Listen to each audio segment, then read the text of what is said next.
Did Gregory freeze up again? I think he did. Hey, Oh, ooh boy, he leaned it to the left hard too. I'm trying to get this picture. Hey, hey, Rich, while we go ahead and work on getting in, why don't you go ahead and introduce us, Yo, the what regulars in? greetings. Oh, y'all better be glad the TV, not the TV, the screen left because I was about to screenshot that. But of course, you all already saw him down in the sunken place, and we're praying now that he comes up, he rises. Oh, there he is. What's There, up, good people? Hey, there he y'all. What's is. up? I was What's about to up? take What's up? over. Hey, listen, pardon my delay, Floor family. We thank you so much for joining us tonight and being dedicated. Hey, even though we're starting a little bit later than normal, we are still going to deliver what we always do every week, and that is the fire. Last week was such a great conversation, guys. We're coming back to do round two of Men Don't Just Want Sex, They Need Sex. But we also want to talk about what do the women need also. So tonight, women need to feel safe. They need to feel secure. And I couldn't do it by myself. But before I introduce my family next to me, I want you guys to like, share, and subscribe this podcast. Tell everybody that you know that the floor is yours is on. And we want everybody to chime into this conversation because we're going to step on some toes tonight. I'm sure we will because that's what we like to do. We like to get the conversation going here every week to bring real and relevant conversations to move the community forward, to get us thinking, and most of all, to get us talking. I couldn't do it by myself. I got my family with me, people. Hey, the one, the only, Gerard Flex, the producer, is in the house. Gerard, say what's up to the floor family tonight. Hey, good evening, people. Thanks for joining us, and I'm glad to have my sister from another mister here with us tonight. You know what, Gregory, with a topic so emotionally charged as this one. I hate that we didn't have that female voice last week, but guess Right. what? Yeah. She here, and I know she's The, gonna bring the fire like she always do. the queen herself, the first Yeah. lady of the Floor is Yours podcast, is in the house with the hat. So, Miss Amisha IC, could you please say hello to the lovely people? Hello, beautiful people of the world, all the radiant flowers in the gardens out there, you I know. love it. We are definitely not out here thinking about Adam speaking up tonight, but we're not going to let the serpent deceive us either, because we just not going to be biting off any type of fruit, in this topic that we're going to be talking about. So yeah, I'm glad to be here. Welcome, welcome, welcome, and it is a pleasure and a joy to be with my brothers on tonight. For And we're sure. so glad to have you too. You're already bringing it. Listen, last week, Gerard and I, we had a great conversation about, of course, the topic men just don't want sex, but they need sex, talking about the emotional and sexual needs of men. But this week, we love our women. We especially love our Black women. So we wanted to include the women in this discussion as well and see how we can just blend the two audiences. There always seems to be some friction when it comes to intimacy in our community. And so we just want to see if we can get the conversation going so that men can know exactly what women want, women can know exactly what men want. And so we can just love on each other. That's the purpose of the conversation. But you know what? Last week, Amisha, we did not have you here. And so here's, the question that most men want to know about women. Why is this so hard for you women to satisfy our sexual needs? We have one big need, and we only ask for that one thing.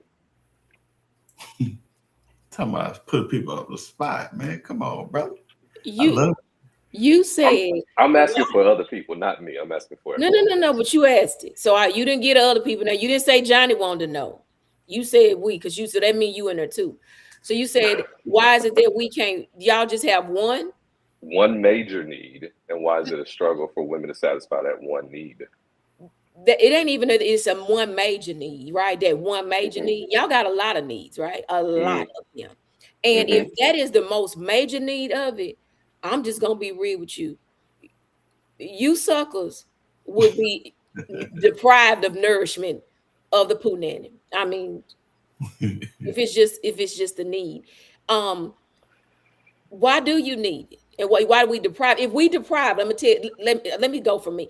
If there is I'm gonna cut off the flow of anything, it's because something my garden has not been tended to. And I'm not talking about sexually. I'm talking about there's a part that you haven't tapped into to show up for me in areas that allow me to freely want to let the rivers of life flow to make sure Hmm. your water hose is all right. Mm, Mhm. I'm trying to make it real sensible for the flow. Because you got yeah, everything right, has to flow. But if you put a knot in that thing, right. it's gonna back up on you. And the only way you know to release it, you got to figure out how to get the knot out. Men have to know how to sit with their woman to know what has turned off the faucet of intimacy. But here's the question, though. I mean, I hate to interrupt you. Is that You didn't why you ain't is it? interrupting, just say excuse me. Pardon me. Or pardon Excuse me. me. There we go. Okay. Sorry, sis. Why is it that when it comes to intimacy, the man has to um, cater to the woman's emotional needs first? Why don't we just? I'm asking for the other men, not myself and Gerard. Yeah. Why can't we just get hooked up? Because we had a real hard day. But if I had a real hard day, I got a lot of tension, and I come home, I still got to set the stage first for you before you come and take care of me. Well, the way I look at it, the Bible said, "Love me like Christ loved the church." And I'm sure when he was overwhelmed with a lot of things, he was a little bit gentle in how he wanted it. And even though you've been full of whatever out there, you think that you should be able to come home and release that all on me, but I'm supposed to come in a loving way. And I'm sure if the man is coming, he's not coming with an affection, he's coming with an agenda. And that's to make himself get what he need at that moment, just so that he can be okay. Is that fair to your partner? That's a good question. That is a good question. I want to ask the audience that. Put that in the I comments. asked that, you didn't give me an answer though. Is that fair? So I really think that in a long-term loving marriage, that occasionally you will just service your partner just because. Because you see that need, you see that itch that needs to be scratched. And if I'm the only person that can service that need for you, then there will be times, not to say it has to happen all the time, but there will be occasions where you just need this itch scratched. Let me take care of it for you without there Hmm. being any ramp up time, without there being any setting of the stage. I see you have a need. Let's just take care of that. So now you're giving a different scenario. So Okay. you gave one that came with a lot of stress that came with it. And I'm just supposed to hmm be like, you stressed out, you want to let me give it to the other hmm one is that, you know what, I feel that my baby needs some loving today. That's a hmm whole nother ball game. At that point, I feel like you just go in your room and you're gonna probably do a role play. Women that know how to do that, there'll be a different essence that you come with. So when you're dealing with two different scenarios, you're gonna get two different outcomes. But the hmm first one is not going to get anything out of me.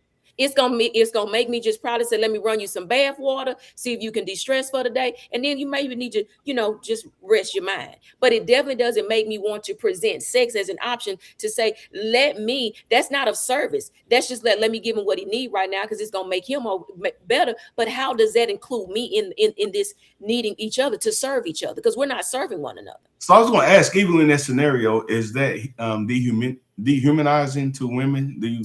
For me, it would be. I don't want to just be looked as an object. That's just like when we do things like that, then I have to lay up under you, and you don't really know that I'm in the room because the need is for you right now. It's not between the intimacy between the two. Mm. And to be in that hmm position, you might well hmm just feel like, well, what am I here for? And that's not a good feeling. And that's when walls begin to build up. Mm. hmm So if it's going to hmm be spontaneous, or you want, like you said, there may be times that you just want to, hey, I can roll with that. I mean, let me find some fake rose. I put one in my hair and one in my teeth. What a trench coat at. I mean, I'm just saying, drink this hydrated water so my skin can glow. Hey, because in covenant, we have, now let me say this, we have made sex such a bad thing when we get married, but when we out there not married, we the coldest thing popping and locking, dropping all in, man breaking his back. But we have taken away of that it is an honorable thing in covenant, and you don't Right. have to pull back from it. But you also have to realize, don't weaponize me by talking about, oh, your body don't belong to you. This my tail. That ain't what I want to say. This my A, and this, I'm just saying. Okay, I Yeah. don't have to Yeah. do anything, especially if there is not a service of putting the feelings of the nurturing part of what is needed. hmm Yeah. Yeah. hmm So Great yeah, question that was and good, great Gregory. You response. came for me. Yeah, yeah, yeah. So I think, last week we talked about a lot of things, and a couple of things popped up about the needs of men. And I'm just going to say, for conversation's sake, that one of the biggest things that men wish women knew Hmm. is that we want to be desired as well. We want to be sought after. We want to be, looked at like we're the hottest thing on the planet too. Like, we want a little bit of that as well. Hmm. What do you think, Amisha? Women wish men understood more or knew when it came to intimacy. That it's not just a physical touch. Hmm. It's the way you communicate, how you sit, laughter with one another. I'm telling you, Yeah, when you can get to be, and I'm not gonna even say best friends, but when you can be friends from a level to be able to talk and to communicate, find out what my mind, enter into my mind, and then know that my heart is ministry. yeah, My heart is ministry. And that yeah, I'm here to be of service, a helpmate to who I'm with. And if when men would allow women in to be more of a helpmate of what she's called to be, let me tell you something. That go a long way. And a woman will turn on the button, baby. Like you say on the air, it'll say on the air, do not disturb. Don't interrupt. We in here together. Then also, there's also some men don't take into consideration the sex appeal, because you don't hmm, have to just be the cutest thing, but there's a sex appeal about a man. The way you smell, the way right, you dress. If you still got the same 1988 baggy clothes and you done lost this weight and you got this body that you don't want to show off. I mean, not right, for other people, but because it's a desire. And I suggest a new pair of pants or an athletic shirt. That's because I'm saying that I want to see you in this because it turns me on. And I think men don't look at it as a compliment. They look as a woman trying to change them. true, true. Yeah, there is a piece of that as well. Yeah, Yeah. yeah. We also have to acknowledge, though, when it comes to intimacy, we have this spectrum, right? Everybody Mhm. is, some people on the far right, some people on the far left, some people are more conservative, some people are more adventurous. And so, as we discuss this tonight, I want to be careful to let people know that, hey, whatever you feel is honorable and respectful to yourself, then go do it. Have your fun. And so what you're hearing tonight are just the expressions of us three, and hopefully the comments bring out more. But Amisha, I think you do make a valid point. So I've heard it said before that a woman's sexual desire increases the more she feels safe, that it's not so much about the six pack or him having the perfect body, as you said, but or even being the most confident man in the room, the smartest man in the room, or whatever it may be. That when she feels safe around him, that he's going to protect her, he's going to nourish her, he cherishes her. Her sex drive just shoots right up. Would you say that to be true, or is that a myth? Amen. Amen. Amen, amen, and Amen. amen. Yes, yeah, yeah. Yes, sir. So what are the ways that men can make their women feel safe so that intimacy is not such a big gap in the couple? How does safety look for a Because woman?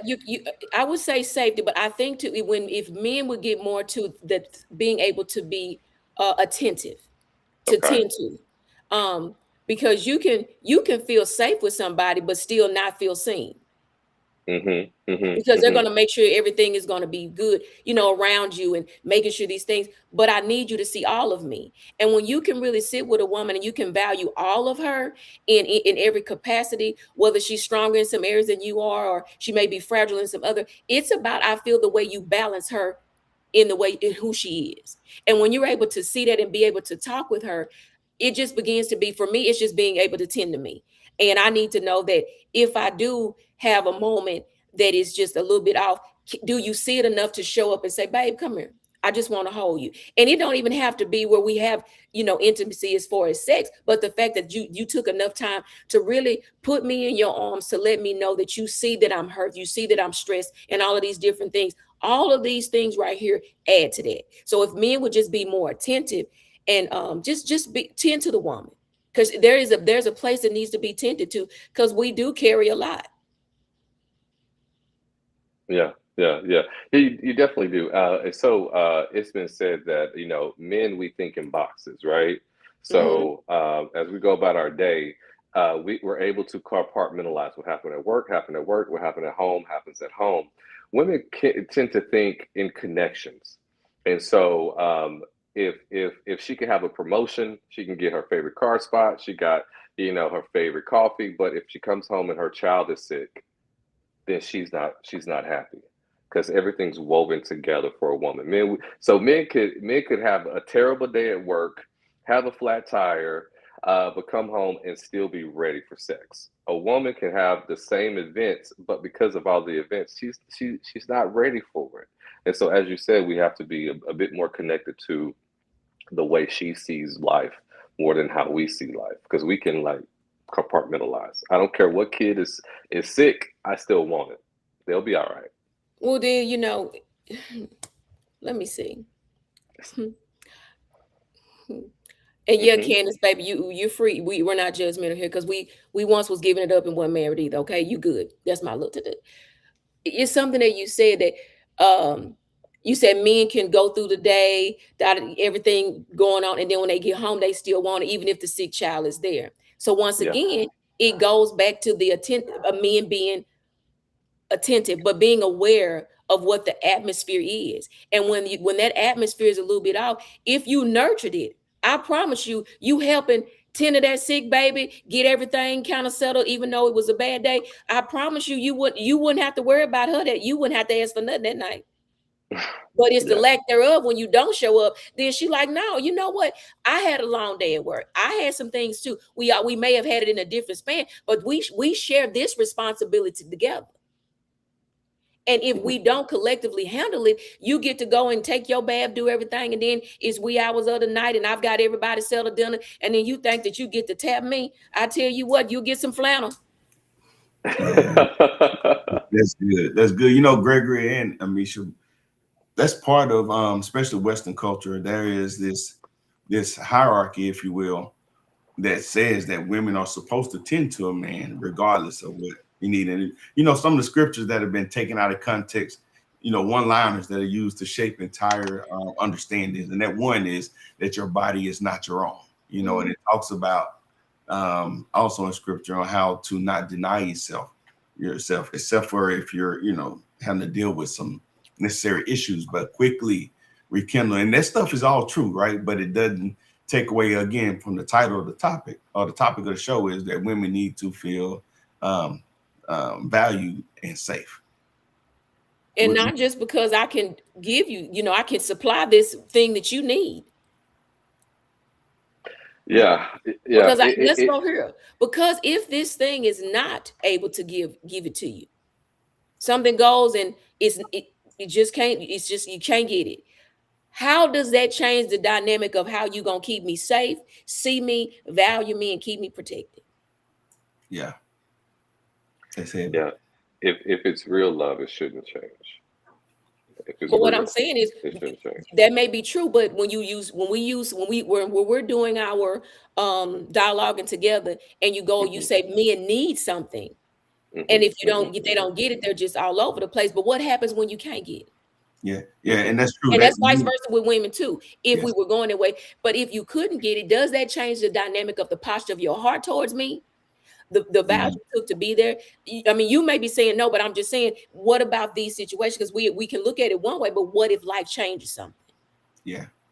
Gregory talked about this song, his favorite song, the Prince song, when he talked about it, and I'm paraphrasing it, that if he was with you and couldn't even see you, that it wouldn't change how he loves you. And that takes away from just the physical need, right? Or just the visual part of it. And it highlights what you talked about, Misha, the need to be in tune with you. And we talk about it as a need often. And let's be honest, men can get frustrated, and we can get, even though they say we're not emotional beings, we get into our emotions and our feelings, and it drives our thoughts and our interactions with you. And it's almost that, what came first, the chicken or the egg, right? Do she honor you in that way first, or do you make her feel safe and secure first, right?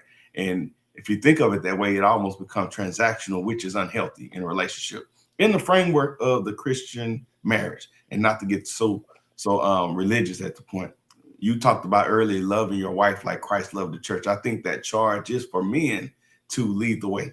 And we say this often on the show, Misha and Gregory, that women reflect the man's leadership. And I believe that wholeheartedly. And I think as any conflict arises, whether it's sexually or any type of intimacy or conversation or whatever, someone has to take the high road. And in those instances, in the Christian marriage framework, the charge is for the man to love his wife like Christ loved the church. You're absolutely right. In the book of Ephesians, where that scripture is taken from, there are basically two requests that is given to women, and that is to respect her husband and then to consider her body not her own. But for men, there is, I think it's 7 passages where it is laid out where men are to serve their wife their as their own body, as Christ loved the church. And so there's multiple things. So the list of how a man should serve his wife is much longer than the way that a woman is supposed to serve her husband. There's more requirements put on a man to serve. I think, though, Amisha, going back earlier about what if you can't get it, the rub here, or the friction, isn't created. I think most men understand that women are going to want it every night. That's not going to happen. You're not robots. You can't just snap your fingers and you get it when you want it. Like, I think we're okay with that. The issue that most men have is when there is the withholding, when you're using it as a weapon, because I didn't, give you the birthday gift you wanted, or I forgot to take out the trash, or I didn't do the dishes, and then that's reason enough to withhold. And so I think that right there is where we get into this back and forth. Keeping things in the middle. Of course, there are extreme circumstances where a man is negligent in his responsibilities. I totally get that. But if we're right here in the middle and a man just doesn't take out the trash and helps with the dishes that night, is that reason enough to withhold? I mean, it's never been a reason enough for me. So I'm not in that boat. So I can't attest to what they over there doing in that department. Some women are like that. Now I can't speak, that's because if they're used to getting what they want the way they want, and they use it to get what they want, then that's what they do. They cut it off. That's just never been me. Yeah. If you don't take out the trash and I know it need to go, I'm just gonna take it out. The dishes can't sit there forever. It's just some things just I don't want to just fuss about it. Now, if you off and you could have did it, that's another thing. But I'm not gonna be like, boy, I'm not gonna give you this, because it may be I really wish the dishes would have been done, but tonight I just need to turn into a whole nother woman. I need to be Francesca. Hey, but just think about it. If that's the problem, or if that was the trigger, there's probably some deeper issues. Right. So if someone is ready to withhold or change the whole atmosphere because trash wasn't taken out, is that a pattern? Is that reflective of a pattern of neglect or not showing up that he's been needing to do and he's not doing it? And that may have been the straw that broke the camel's back. Now, if it's that and it shows up as that, I think there's bigger fish to fry that needs to be addressed. I don't know, audience, what y'all think about that? And I want to hear y'all thoughts on that too. Like, if it's showing up as something that is minute as that, I think there are some other issues at debate there. The Bible actually says you should only deny yourself for times of fasting and or not mutual consent. So unless it's not mutual consent, or you're devoting yourself to prayer and fasting, biblically there's no reason you're supposed to deny your partner access. But I don't agree with that. And is that in the Old Testament? No, let me tell you why I say that. So there are times where scripture may not expound. At the end of John said that there's so much, and I'm paraphrasing, there's a lot more that could have been recorded, but it would have ran out of time and space.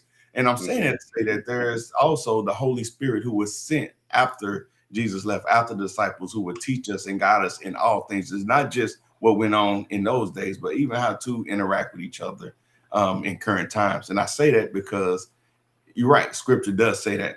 But I think we probably can, if we took the time to do it, come up with a list of 10 things easily, each separate things that would say that a woman may not feel in the mood. I mean, there's all kind of female challenges, issues, and a number of other things that scripture doesn't explicitly say. But I think the spirit of the scripture allows for that. Because let's just say, a little birdie told me, maybe not. But I've known where a man because he had to go to church. He didn't want to be intimate with his wife because he didn't want to be unclean. What? I probably would have helped you get the word out. The Holy Spirit would have fell on you if you Oh, just that was you. letting it tighten it up for you hit the service. You know what I'm saying? You'll be like, what? It's so you get men that can be under the umbrella of Christ, but then they can use it the wrong way. Because there's nothing that is unclean with that. But then at the end of the day, someone wants you to do the same thing before you go to work, but then they want you to tip drip around and all this before, and then gotta get up and go. I'm just saying. So we can use this Bible, and that Bible, it'll be used the wrong way, and it can be a form of manipulation, control. No. Yeah. Yeah, I agree with you. And I both. didn't Yeah, say that was me, Gerard. You tried to jump that out there like that, so it was you. I heard you. I agree with you both. You know, the Bible also says to men to love her body as though it's your own, and anything you wouldn't want forced upon you, you should not force upon your wife.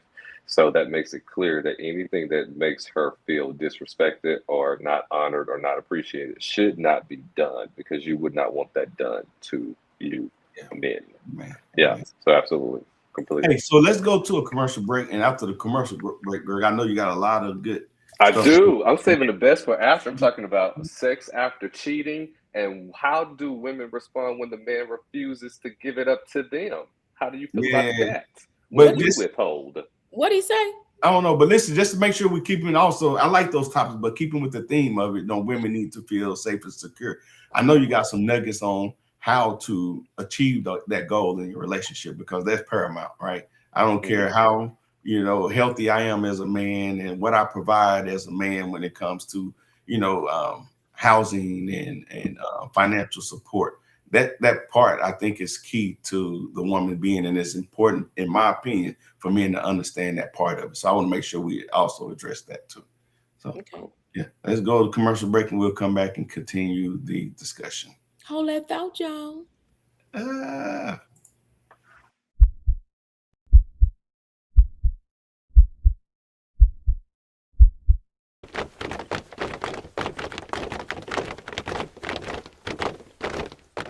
Some view it as a form of empowerment or like a linguistic reappropriation, as some argue that it continues to carry the weight of oppression and should be done away with immediately. How does today's music, namely rap music, play a part in the use of such a derogatory word? We'll talk about that. As we know, rap music has an immense influence. Mm-hmm. yeah, Misha, that's one of my favorite podcast episodes that's out there on Mogul Media for us to tune in and watch. If you're not tuned in and registered or understand what Mogul Media is, go ahead and Google that. There's a host of other episodes out there. I want to make sure that everybody goes and check it out. And that one right there, it's not an old argument. I mean, it's not a new argument. It's one that we've been a part of and participated in, even on the podcast, the use of the N word. And especially in today's time, recently, I don't know if you saw the guy, Chud the Builder, Mr. Dalton Etherly. He was going around and under the guise of free speech, he was using that word and calling black people the N word. And Oh, I did. I did see it. so part of that discussion is that people are saying that black people are saying it, they shouldn't be mad if somebody white go out and say it. I don't agree with it, but that use of the N word, it's an old argument. I think it never gets old, and it's something that current times has brought back to the forefront, and it's something that we need to have a reckoning around. So Absolutely. Gregory, welcome back, brother. Well, Lord, you thank you. disappeared on? Yeah. Hey, and then just to the audience, we see the comments coming in. Keep them coming, and we're going to get to them here in a moment. And we very well appreciate the comments, and we will get to them. So we're talking about, of course, what does a woman need to feel valued and feel safe in a relationship as regards to intimacy. When we think about the notion of initiating, who initiates the intimacy in a relationship, can a woman feel valued if she is the person that has to initiate, or does she feel more valued when the man initiates? What do you guys think about that? Do you feel For me, like I don't think. you should be Go ahead. chased? Cool. Now, like, do women feel like they should always be the one that's chased, or do they feel like it's okay to let's start this? Let's start it. Let me start it tonight. It's a equal balance for me. Hmm. If your scale way down here and I'm up here, let me bring it down so I can bring you up and we just get there. I just feel like it could be a little bit of both. Yeah. Okay. Yeah. I mean, it really can now. I Yeah. mean, it can. And I agree with that. I think for the most part too, couples vary, and not just couples times vary, right? Sometimes you're not in the mood, and someone can get you in the mood. You could be down and mourning and grieving over something, you know, Mhm. and someone tending to you can make all the difference. So I think it takes you knowing your mate, reading your mate, Mhm. understanding what they're going through, not just that day, but even in that moment, right? Right. And I think you have to observe and take all that into consideration. Yeah, because that's just like you can make things happen. So say you're on two different work schedules, one working rotating shifts and you on a straight schedule. My thing is if you know you have time to say if for me, if it was like that, then you'd be able to say, "Oh, I got my lunch break." And then I can go over here while he on my lunch break. I know he finna get up and get ready to go for work. Let me go over here and take a little cupcake, a little sandwich, have a little something. And then you guess what? Hey, do what gotta do. Make sure he good, go to work, freshen myself back up and go about my business. It's a way to go back to taking care of business. Let me say that. It's a way to do everything if you're intentional with it. You got to have some intentionality with it. And it can work because if sometimes you're going to cross paths, you're not going to be on the same schedule, you're going to bypass one another. But how do you keep the intimacy there? And that's going to take the work of two people. Y'all don't need him to just always come after me. I need him to know, hey, I see you, I want Hmm. you, I desire Hmm. you. Matter of Yeah. fact, Yeah. I'm gonna buy you some cologne. Some of the things I think that you could put on it. I know if you do it, because everybody, I feel like women, they have a certain type of pajamas that they put on when you got to get it. Yeah. And if she don't got it on, you probably know you're not gonna get it, or it may be that type of Mother Nature, things like that. But there are signals and signs and things that you can do to let somebody know. If you just put on the right song and I'm in there Mm-hmm. cooking dinner or something, and I hear a certain something, you can buy a bottle of wine. We probably don't do wine all the time, but I know if you bought it for dinner Yeah. on a Pacific night, that mean we want a little time with one another. Yeah. Yeah. That's good. And Gregory, specifically to your question, Nikki, and appreciate the comment from Nikki. She said, when dating, yes, chase me. She said that's her preference. But if we're married, we can chase each other. So kind I of on like the that. line of what we're saying, it varies based off of which season you're in Hmm. and that moment, right? Let y'all Yeah. both Good point. respond to this one. Good point, Nikki. Yeah, I like that one. I like that. You About mentioned being a skit chased. about Yeah. being chased. Yeah, yeah. Because that is a need, that's a desire of men to feel wanted as well. When I Um, see Chase, I'm running away from you. I'm just don't be funny, Nikki. Don't pay me no attention, Nikki. Don't chase me yeah. because I'm gonna run. Yeah. I ain't gonna even stop for you. Yeah. Yeah. No, I'm just no, Nikki. If that's your purpose, girl, I'm with you, girl. Yeah. Yeah. Now, when we married, we finna be. I want you to know that there's a desire. There's a desire. I got you. I mean, it might be. I may just go over there, just tap you on your butt cheek. You know what I'm saying? I just feel like there's certain signals, certain things you could do to always let your partner know. And then there are times he'll know that you're not in the mood. It's just when you really take the time to be intentional on learning and knowing your partner. Yeah. Hey, Yeah. so let me ask both of y'all this too, because another important aspect of it is timing, right? And I know Mhm. with some people they want to be clean, fresh out the shower. Some is like, okay, it don't have to be. It's a, so. What advice would y'all give people in those instances when a man sometimes, let's be honest, Greg, when the man is in the mood, he's in the mood right then and there. But imagine if she's not in the mood or she's like, hey, I need to go freshen up. That could really damper the mood and miss the moment, right? So what kind of advice do y'all give people that's like, sometimes the timing ain't there? Yeah. Yeah. I If think whatever I you can mean, y'all tolerate. married, if you married and y'all Yeah. got that relationship, baby, go take the shower together if that's that important. You can bring that in there. We like, you know what? We gonna freshen up together. We gonna make it do what it do in here if that's what need to be done. Because we could just kill a lot of birds at one stone. Yeah. hmm That's just my hmm intake on it. And then there's times that you be like, dude, I don't need you to go run to the shower. I just need you to get here.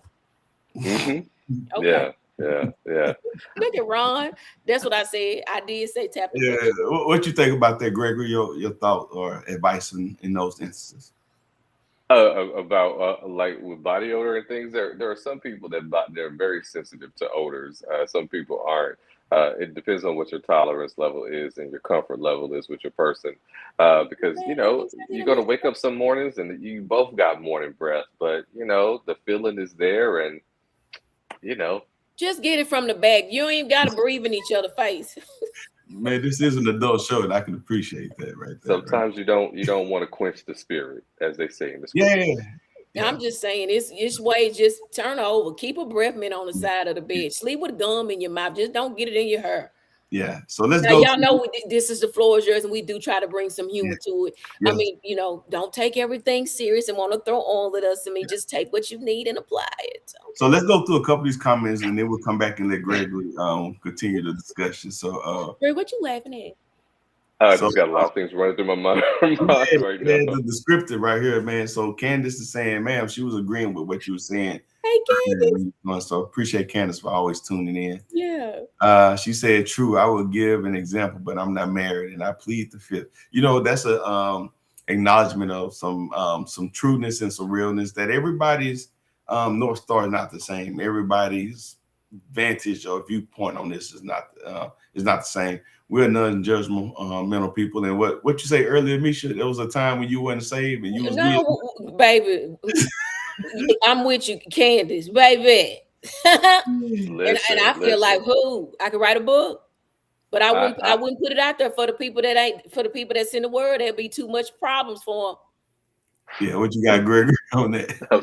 No, I was listening to all of these responses, looking at all these responses. I just want to share, hey, I am a virgin, and my 2 daughters will tell you that. Amen. Your 2 daughters will tell you. Well, how they get here? No, that was the joke. Oh, I feel like, that's what you keep. Yeah. It was earlier talking about how important it is to be attentive, and that's important. We said safe and valued. I think that value piece is closely aligned with being attentive, right? You're going to pay attention to something that you value. Right. She said, agreed. Gregory, you want to read this one and then respond to it? Yeah. It says, agreed. Society now has changed, and those values are not taught or even spoken of. The torch has not been passed down, and the roads are now becoming blurred. That's a very, very good point. I saw an interview today of a celebrity who said that she enjoys watching her husband have sex with other women. And so when you hear that type of messaging out there, it gives sort of like this permission to do things that I think that deteriorate or destroy a relationship, because it has become very commonplace. We don't have those examples of grandparents who've been together forever, mom and dad who have been together forever, and so at the first sign of any difficulty, we run. Like I don't like it. I'm not happy. Well, I'm not happy is not a good enough reason to get a divorce. You go to therapy, you try as hard as you can to fix it. And so when you go on social media and you see these interviews and everybody is just, doing any and everything under the sun, it makes you begin to compare, like, well, my marriage is boring because we don't swing and we don't do threesomes and we don't do this and we don't do that. You're right. Those standards of what healthy is not pushed as well as it used to be, and I think that has caused a deterioration of marriages today. And let me add my 2 cents. And this is not to discredit anything what you're saying. I think sometimes we speak off our vantage point and our perspective. I'm around a lot of healthy relationships, and I know that it is pushed. And then sometimes, that old saying, the squeaky wheel gets the oil. Sometimes those things are what Hollywood is pushing, or social media, what people that tend to prefer to live out loud show. The people who have the wonderful marriages that have been successful years, they just don't go out and boast about them. They are there and willing to share in wisdom. My parents just celebrated 41 years of marriage yesterday. You know, happy anniversary. Anniversary. Happy But, anniversary. yeah, That's great. but it's important. I think it's important to say, like, acknowledge that what she's saying is true. There are some people out there that are pushing a different message than what we traditionally have pushed. But that's not to say that those messages wasn't always there. We know they were. They're talked about in scripture and whatnot in other societies. But my point, I think, is that sometimes we make a statement or a belief based off our vantage point, and we might not see that there are plenty of healthy marriages out there that are thriving, not perfect, but they putting forth the effort day in and day out, and they're just not as loud, if you will, as some of the those alternative lifestyles. So they just It does take effort. You do have to seek them out. You're right. They are there, and it's easier to find the noise than it is to find nourishment. I like the way you put that. It's easier to find the noise. Mm-hmm. Yeah. Hey, somebody want to take this one right here from Nikki? Appreciate the comments, y'all. Keep them coming. Underlining issues for sure. Your marriage is your ministry. Extending grace as you grow with each other is needed and necessary to keep peace and harmony. Living in harmony is a good goal to set as a unit. That's truth and fact. However, harmony at times can get off track.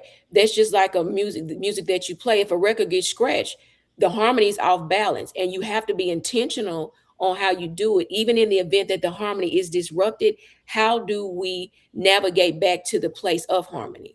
And so many times we don't really want to look at the fact that harmony just gets disrupted.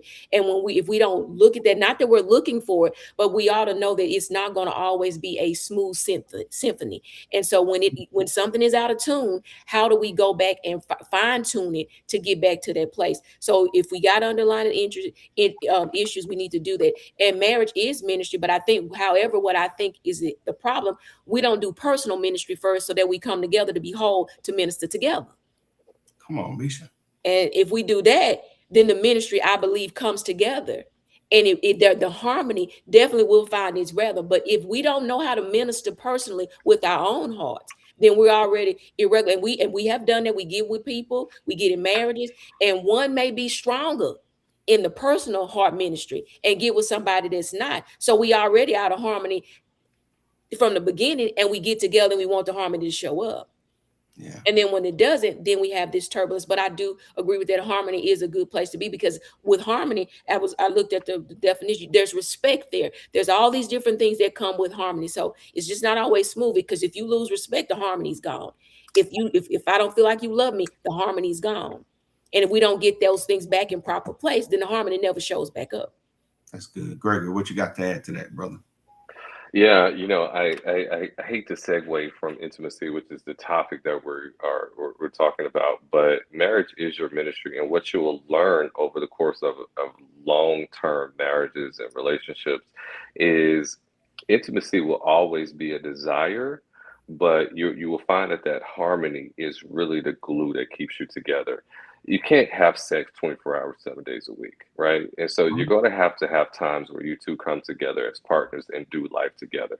And it is that harmony that she's speaking of that really just is the battery pack for this ministry. When you two have those gestures and words and facial expressions that you can understand each other from way across the room without saying a word, that's real ministry. That's real connection. And that's what we really should be striving for, even more so than just great sex. We should be striving for great connection. Man, that's a word right there, brother. That was good, man. Appreciate that. Candy was laughing about them flannels. When you talk about what you go to bed in, is Baby, she said they're gonna always comfortable.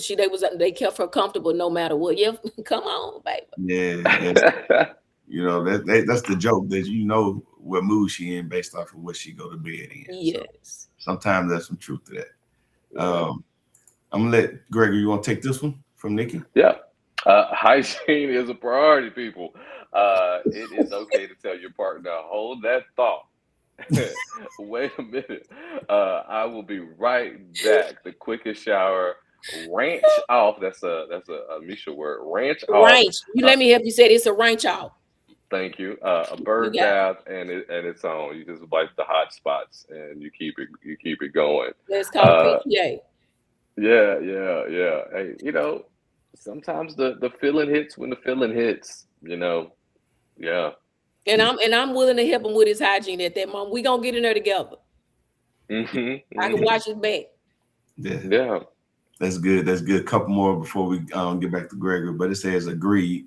Gerard, I had an example of my grandparents and parents, and I think there should be more examples present about what the true essence of love looked like in a relationship and marriage. Yeah. And I absolutely agree. We could do a much better job at highlighting those successful marriages. I remember one of my younger cousins posted a few years back, and she talked about seeing all this chaos about marriages and divorces and breakups and domestic violence. She said that she never wanted to get married. And it was just kind of heartbreaking to hear her express that based off of her vantage point. And it shows again that, it's just not what represents what's true out there. Been divorced, for 13 years now. But I tell people all the time, some of my best years of my adult life was when I was married. And I wouldn't trade them for anything. And marriage is a beautiful thing. To be able to tend to someone tend to you, do life together, honor each other, all those things at the core of a beautiful relationship. So, yeah, we can do a better job of highlighting those successful relationships. They're not as exciting to talk about, but nonetheless, we can do a better job. And I'm gonna chime in on that. Yeah. That is a very it's a good stamp. I'm gonna put a however to it. Everybody has an experience, even having grandparents that have even because I don't even know. My grandparents were gone before I was here. So some people have the advantage. Now there may be other people that have adopted me in that I've probably seen, maybe. But in the event that you don't, how do you navigate that? Because if you've never seen it be given out and you've never seen it be received, there's a trial and error period that though women and men will go through trying to navigate to get to that sweet spot. And then you can look at some people that you value. There's a couple that I value and I always give them they shout outs. I'm not saying everything was perfect, but just as he made a post the other day and he was saying he's glad he's got a partner that he can do so many different things, do things in the community, go to church together, work out together, do like entertainment, family, all those things. So they're two people, but they have so many different boxes that connect them together, not just as husband and wife, but being, just husband and wife, but they're able to be friends and they're able to do things that make them collectively happy together. And then guess what? That make them look like they aging backwards. That would be the Hodges. I'm just going to shout them out there. However, like I said, so I'm not saying it's been perfect. They're a blended family. I've watched them navigate that. That's hard within itself, but to be able to stand strong even within that to do it. So when you may not get it from history or from your generation, is there some, like you said, are there people out there? Some people there are. I've also seen it where they've been married all these years, but then behind closed doors, they sleep in different bedrooms. So there's different dynamics. We can be good before the people, but we terrible at home.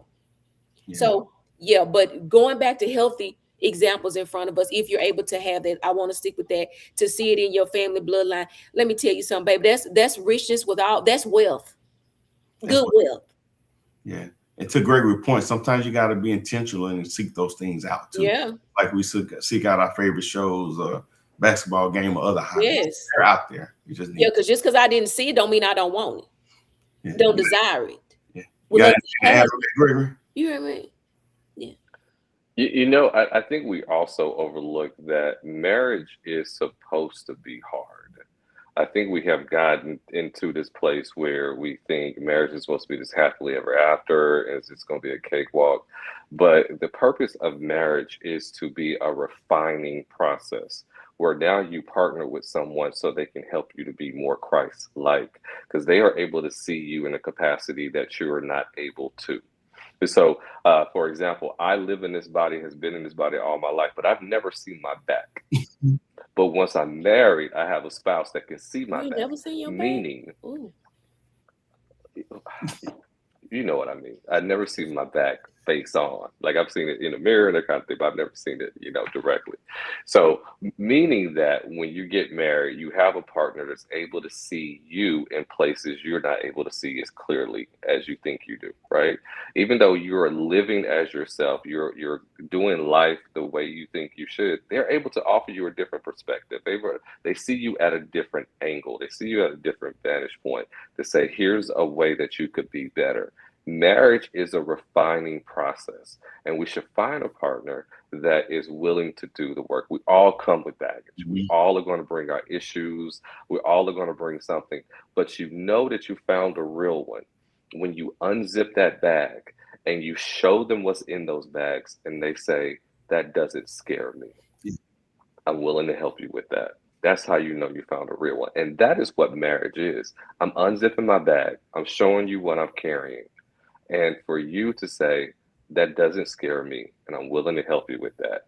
That is what marriage is. It's not supposed to, it's not always going to be fun, but it should be worth it. And I like that what you said. One time you talked about, and I'm bringing this up just about the word choice of hard.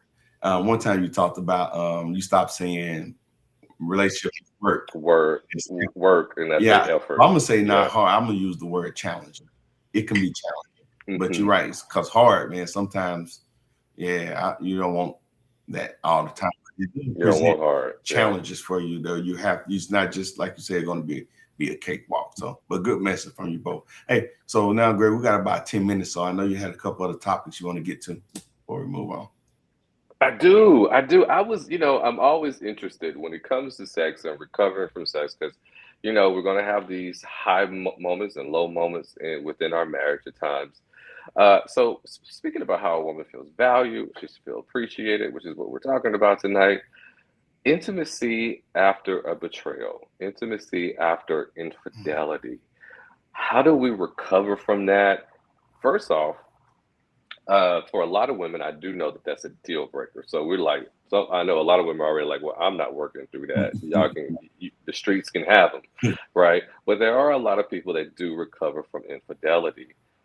What is a man's responsibility, Amisha, to help guide, support his wife, the woman that he's betrayed, back to that sense of unity again? He's completely remorseful, hate that he did it. What's his responsibility now of unifying with his woman again? His actions. I mean, it's just one word. I don't even think you need to it's just his actions. He has to set the foundation and the atonement for that. He has to reestablish what he broke. So his actions and his character will be the defining factor of that. Yeah. Now, me, I've never been cheated on in marriage. However, before getting married, how about that? And then you have to ask questions, because if I'm holding myself and preserving, my question just came out and was like, well, how is she feeling right now that you want to choose to go ahead and marry me? See, that's how you flip questions, because what was the devalue to do it? I don't care if you say that, oh, we was just on a temporary, because me and say that they broke up and it ain't been 30 days, but you may just be having some time and space. And then you'll come back with, oh, we wasn't together and you felt like it was right. Well, my desire was to be with you. Wasn't it if we had hard times that I could jump over here to the left real fast because of the fact that we had a little turbulence. But still given the benefit of the doubt because of the Christian dynamics, you go ahead and you go forth with it. You do the forgiveness call because they've probably had some emotional issues and some traumas and all of these different things. And, they are remorseful, and you can go with that. Proceeding into the marriage, there was nothing there, but there was the beforehand. And probably could have just walked away then, but hey, you worked on it, you forgive, and you go on. So his character and his actions had to have shown something different. Is that good for you? Yeah. That's good. That's good. And I don't think that it is bad for the man to carry a certain percentage of guilt. I don't think he should live in a jail for the rest of his life for this, but just a reminder to remind himself I almost lost her once. I never want to allow that to happen again. So let me make sure I'm operating on the straight and narrow. Carrying a little bit of guilt could probably keep him operating, hopefully with integrity. Hopefully. Yeah, that's Yeah. good. I think a couple things too to also consider that you can't force it. You know, this comment right here from Tiffany. She says patience And and understand. understanding. You know, a lot of times you're going to be in uncharted territory, uncharted waters. You know, we're a very reactive society, so sometimes you don't put those safeguards in place until after the offense has occurred. Yeah. So when you're reacting, and especially the one who committed the offense, they're gonna want to achieve forgiveness as quickly as possible, which is understandable, right? When you carry the guilt, the shame that comes with that level of betrayal. But you know, that patience and understanding, we can't. Um, I think you got to make sure that you're operating under that, and that understanding is it's going to be time. It's going to take time for her, right? But at the same time, I think other part is important to know. Like when you're aware and conscious that you need the same level of grace that other people need, even though it might not be the same situation, that's a level of self-awareness that's golden, and it helps people be more willing to share it and express it. But with that being said, I think that you got to know who you are and know what you're capable of. And if you're going to forgive, like it's not a partial forgiveness.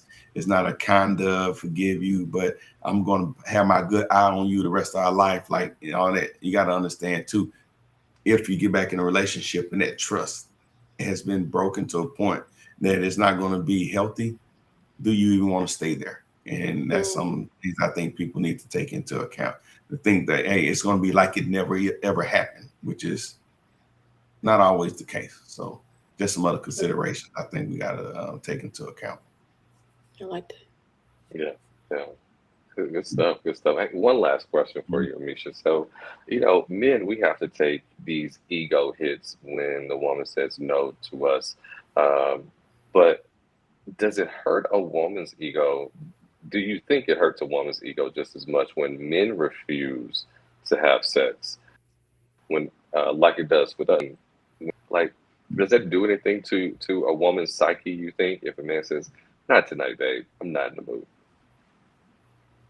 Oh yeah, it did something to me. I mean, I can't speak Yeah. about other women because, of course, I try not to put everybody in the same boat with me because some women may not be one care one way or the other. Yeah, it did. It was like it was a form of rejection. Mm-hmm. And if you deal with that Yeah. as a little girl with certain things, and then you getting it from your husband, you be like, what? Like, I tell you, and now that's when what let me say, I will call it retaliation. That's when you come back like, oh, you gonna probably want some at the end of the week. Yeah. And Yeah. guess what? Yeah. What's my friend name over there? Candace Flannel. Yeah. Yeah. Yeah. So yeah, Yeah. it can be a form of rejection that you when your mate is like, no, or whatever. Or you really just like, oh, trying to turn them on it, but they so tired, child, and they don't over there snoring and don't went to sleep. I was about to say, does it matter why? Not to just, of course, if you just put it that way, like, why are you rejecting me? But what if they're dealing with something? Well, that's a different story. Yeah. However, communicate that. Are you, baby? I'm not in the mood, but don't be, if I'm over there and then you just pushing your hand like, no, stuff like that. No, Gregory laughing. Yeah. probably because I say, go on. Yeah, there was this couple I worked with where the man refused sex with his wife one night, and for the remainder of their marriage, she never initiated, and they were married for multiple years after that. But that one time he said no, she never initiated sex ever again. They were married for I think 8, 9 more years after that. She never once did it. I wonder, was she dealing with something, from her past that made rejection? It was ego. It was ego. She said she said it hurt her feelings, and she said she was never going to allow that to happen again. Mm. Yeah. Wow, I would want to be married to her. But That's probably going to show up in other ways other than in the bedroom, right? If she carrying It's ego. petty. Yeah, Right. it's petty. It's immature. Yeah, you take your toys and you go home and you don't want to play. Yeah, it's immature. to behave that way. Yeah. Yeah, Yeah. absolutely. So we got a few more comments right here we're going to jump to before we wrap up the show. I see you want to take this one from Nikki. Appreciate Nikki. She's showing up and being very engaging. We appreciate you. Yes, Yes, Nikki. So that is a battlefield to overcome, even if he shows up different. But will you truly be able to stand on ultimate forgiveness, not ever bringing it back up if they mm, ate late mhm. when your mind, wait a minute, back up if they ate late. If they are late, meaning they come home late. Oh, bring it back up if they're late. Will your mind wander? The partner will need to show up with triple accountability. Yeah, for me, mine wasn't through the marriage. So mine was before. I didn't have to deal with it within the marriage. But even with that, I didn't throw it back up. I listened. I made a choice and a decision. And I never threw it back up like, you did. Never. Because if I chose to move forward with it, it wasn't something I was going to hold over his head. So I will agree. That's an important distinction. If you choose to move forward, Mm-hmm. the goal is to not hold that over his head, but that doesn't take away accountability or responsibility for him to rebuild trust either. Right. Right. Mhm. It's not like a light switch. It's like, hey, okay, well, let's make this work. Light switch on. Right. Live happily ever after. What do you think, Gregory? Yeah, I think you can forgive, but you'll never forget. And so it could be years later and he does something that's questionable. And you're like, well, were you being really honest with me when you said this? Or you begin to have these doubts in your mind, tend to go to worst case scenario. And, Hmm. and, and so it's really, really honest to be honest with you. Really important to be honest with yourself of what you can handle, what you're willing to accept. And if this is something you can't get over, then I would advise you to get therapy and then find ways to communicate with your spouse. Hey, I may need you to have triple accountability, not just for 3 months, maybe 3 years, or maybe 10 years. I'm gonna need you to, text me when you're leaving work and if you're gonna go to the get some gas, I'm gonna need you to text me then because this is what makes me feel Yeah. secure. Yeah, it takes And as long as it I takes. think that level of insecurity that brought about not victim blaming at all, but you got to be real with yourself. If it's going to take that level of checking in, I'm not saying that it can't work. That's going to be between them to decide if they want to go that route. But if I got to check in, I'm leaving the gas station. I'm 10 minutes from home. Hey, I'm gonna Hmm. stop and go to the dollar store for real. That's not forgiveness, and I think that's part of our conundrum is like truly understanding what forgiveness is and what it looks like. Right? It's not a Well, forgiveness. Uh-huh. offering transparency is a big part of healing that wound Yes, too. but And it yeah, doesn't trump trust. Remember, I tell people all the time, trust is not a feeling. Trust is a decision that we make if we're going to be in this relationship where we grow. Now, if I committed an offense, while I'm growing and building trust, it's also for her to grow in that area too and strengthen, whatever muscle that is to help soften that blow and take on what it takes for us to rekindle and rebuild. Again, trust is not a feeling. We could talk about the comfort level of that trust. But if I make a decision to trust my child when she go out with the car for the weekend after she got her license, that's a decision that I made. Again, we talked about what she needs to be out there to be a safe driver, to make sure she's honoring the rules, of the highway and all that. But again, the decision to trust her out there, it was one that I make. Again, we can talk about the comfort level, but now take that to the confines of a relationship. You're right, transparency is important. But if it's to the point to where it's so insecure, like I got to check in every 5 minutes, and if not, now I'm under the microscope again. I think it's worth having the conversation on if you should continue that and not. And it's going to take probably some outside help to talk about it because a hurt soul, and rightfully so. I mean, when you're making decisions like that, it's going to almost always be one-sided. Like I need to make sure that my heart is protecting it. And let's be honest, it don't take 5 minutes to cheat if you want to. So if I'm doing anything that's off or don't look right or don't show up like, according to the rules, then what? Are we back at square one again?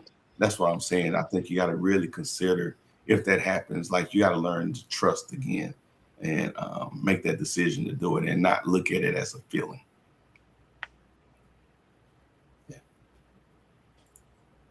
Agreed, Gerard. Self-awareness is important in forgiveness. That we were talking about earlier. You got to know, what you're capable of and what you're Mhm. willing to do. Um, Yeah, you do have to know your capacity, and if this is something you can't accept, then you should walk away. No need to keep yourself in a prison or the other person as or well. that other person. Yeah, Yeah, because if it Mm. come back up, child, I gave you a Misha. Misha about to show up. yeah, yeah. She said yes. It's a form of rejection when Hmm. when the man says no. Okay. Yeah. And Nikki said I wouldn't be able to stay in the marriage after that. I refuse to. So Play. yeah, to do a play-by-play. Yeah, that's Yeah. interesting. For And some again, people, many people, that's a deal breaker. But there's also a lot of times when people have overcome it and actually got of stronger course, afterwards too. No, I think she's talking about when you got to go. Oh, I'm at the grocery store. Oh, I'm getting gas. I'll be home at 10. Oh, I Don't got you. go. Got Yeah. you.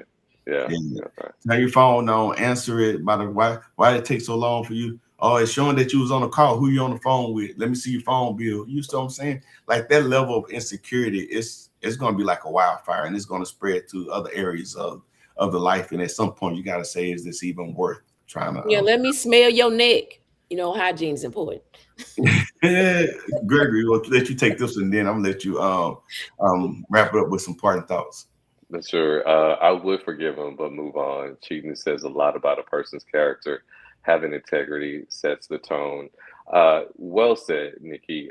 Again, if this is something that you feel like you've dishonored yourself by offering forgiveness and staying in the relationship, then you should move on because you are not going to be happy and you're not going to be able to show up as you should for your partner. You're just a walking dead person because there's no opportunity to recover from it because that ghost is always going to haunt you. It's best to part ways at that time. That is biblical grounds for ending a marriage, and so you're still within good standing with everybody if you choose to walk away after infidelity. But I just as someone who helps couples and seen it happen before, also would want to suggest not just to run without effort, without saying, okay, you did this thing that's always been a deal breaker for me, I'm out. I would suggest at least doing a couple of sessions with a therapist to find out the who, the when, the who, the what, the when, the where, and the how of why this occurred, and is there a possibility for recovery? But at the end of the day, you do have to be honest with yourself. If this is something you can't live with, you must move on. I like to use the word capacity, and I think that's important. I know that's Mhm. right. Yeah. I know Yeah, that's right. Capacity. Yeah. So, yeah, Gregory, we'll yeah, let you wrap up the discussion and punt it to yeah. Misha for her final I word. will. I will. You know what? As we talk about this topic about a woman feeling safe and valued, I challenge every man to love your woman as though God Himself handed him to you, because He did. She does not belong to you. She belongs to God. You're a steward over her for such a short period of time, and how well you love her is how you tell God thank you for her. And so it should be your mission, it should be your desire every day to love her so well that when you get to heaven, God will say, well, our daughters, as a father of a daughter, our daughters are the most precious prize that we have in life. And for God to give you one of His daughters, He is offering you one of His greatest gifts. You should cherish her, you should respect her, you should love her in such a way that when God sees you, when you see God in heaven, He will say, I gave her to the right man. That's my word. Amisha, Come what you on, got man. for us? Hold on, man. We can't just punt without giving your props on that. Bro, that was heavy, man. That was good, Appreciate man. that. Come on, brother. Yeah, Appreciate that was that. a word right there. Thank you for that, Thank you. man. The audience thinks the same. Okay. Where them people that saying that? Now I'm just playing. No, Gregory. That was because we are the daughters, of King. So what y'all need me to do? Man, it show love dope. I Close. mean, my thing is, if it was about women and all this and value, y'all should have been the one giving love notes tonight. But however, because you guys need assistance and I'm a helpmate at all times, I'm here. So with this, so this will be a nugget to the men. Now, for me, moving forward, I want men to realize that they carry seeds too, right? And I'm not talking about seeds to just bring forth children. I need to know that women need to know that they have men that carry seeds, that if he know how to throw the seed out there, that he can build a kingdom with it. Hmm? Yeah, seeds into kingdom minded things that you should be able to be in leadership of, to lead into God and to show up for the woman that you have. Not only that, I feel that men need to realize that women want men that can pray over them, but also war with them in prayer.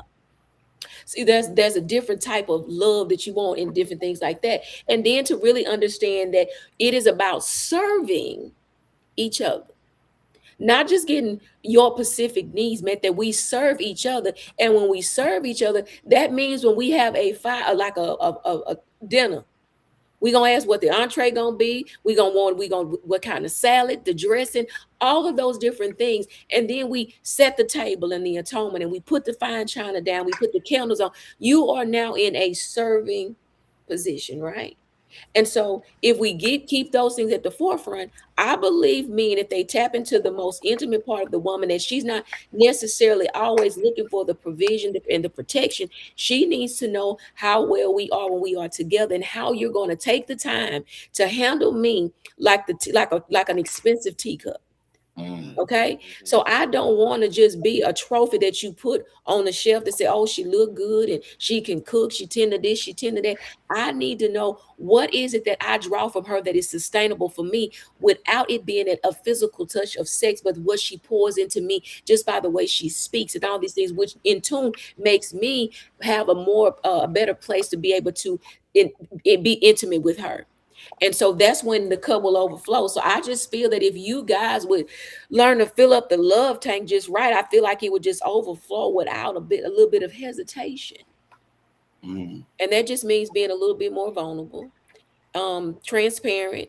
And if some things that are needed and you desire them, I feel like you can ask for what you really want from your woman, but you got to be able to sit and talk about it. Or if there's a time that it might not just be the right time, I feel like if you're like, baby, it's the way you say it, the tone in which you say it. Tone brings about a lot of things. If it's an assertive tone, you make you draw back. I don't feel certain. But if there is a place of where I'm going to tend to you because I know that you're delicate, then there's a different response. So I just feel like men need to get before the Lord and ask him, why did he say that they were commanded to love? Why were the instructions given to the man to be? Because clearly he knew that there was something that the man didn't possess, but he wanted them to know how to do it. Or to learn how. And if that means that there is a little bit of turbulence, let's say this, a little bit of turbulence that comes with it, that's going to make the plane go up and down. How do you navigate on getting it straight again? Because now you got to put in some work too. Mm-hmm. Okay. And so I'm just going to go there. I'm just going to say, take the time to probably go out and buy you a teacup or some nice crystal or just one wine glass. And I want to see how many times you can put it off in the sink with the right detergent, the right pressure for that glass not to break.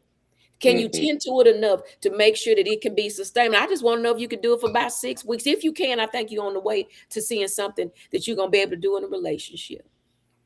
So that's not going to be your average watch, your car, things like that. This is delicate.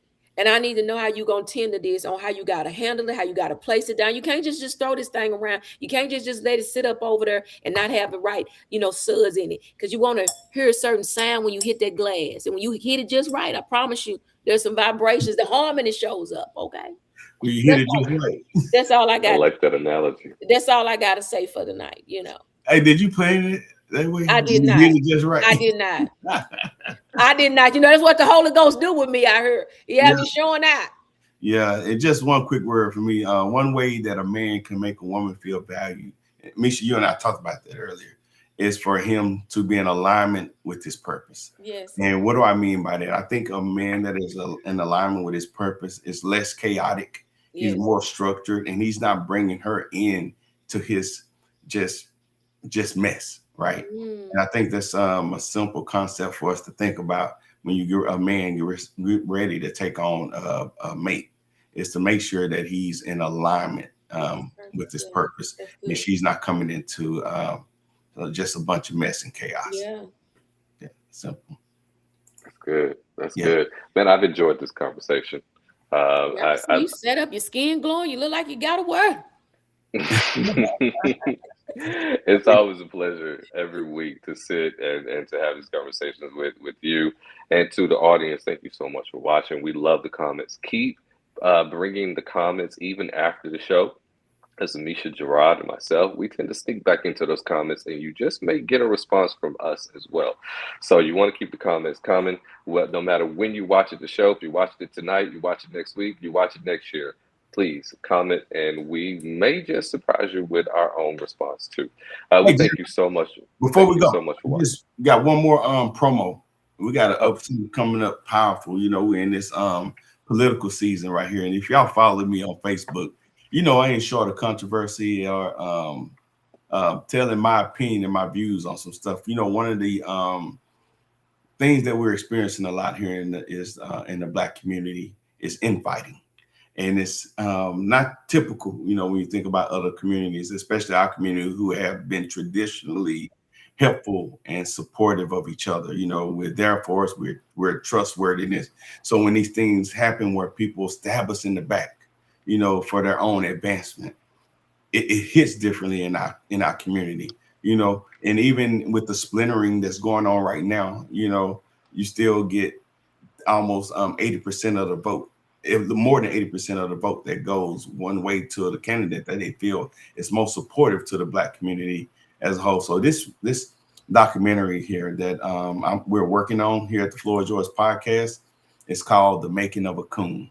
And if you think it's provocative and emotionally grabbing, it's supposed to be. It's supposed to tug at the heart and really show the level of discord and disdain and betrayal that happens with these kind of people who have achieved the highest levels of success, but seem like they forgot where they came from. And it's not just those people. You know, it's talked about the documentary is about power, betrayal, and complicity. That complicity part is just as important. It's people that sit back and be quiet, even though you're not doing anything specifically yourself, but you're allowing it to happen through silence right here. You know, Dr. King said this, and I'm paraphrasing. He said, evil prevails because good men do nothing. That's complicity. So I'm just saying that this documentary that we're working on, I'm working with Tamika, with Mogul, is going to be powerful. It's going to be thought-provoking. It's going to be in your face, and it's going to call some people out.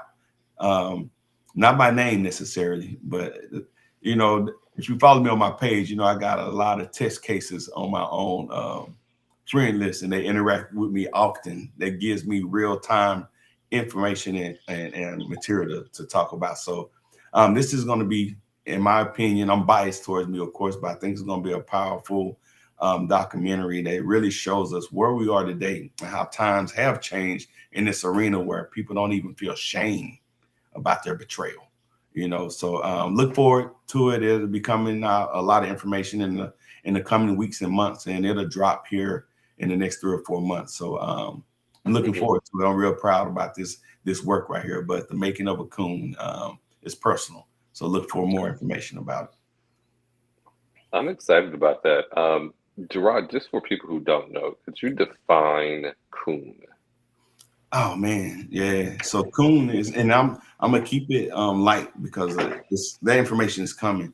But that character of Black people, it has evolved. It was made before by white people and you know, slavery, and especially in Jim Crow, to describe a Black person just in the most derogatory terms. But it's evolved now, especially in the Black community, to show those Black people who are putting on the show at our expense for the dominant race, right? And it's really highlighting these people who, if you see the that lead coon, it's the making of it. So you see it transforming. You see the Black guy in the back, and he's transforming as he gains power and influence until that the front character that's in the Supreme Court robe. I think we all know who that represents right here, right? Clarence Thomas. But he has made all the progress, taking advantage of programs like affirmative action, DEI protections, and now that he got his, he is the point person that they're using to dismantle those very programs that he benefited from. So the Coon character, again, it's evolved, but it's today largely represents those Black people who are putting on the show unapologetically, unashamedly for white people at our expense. So that's it.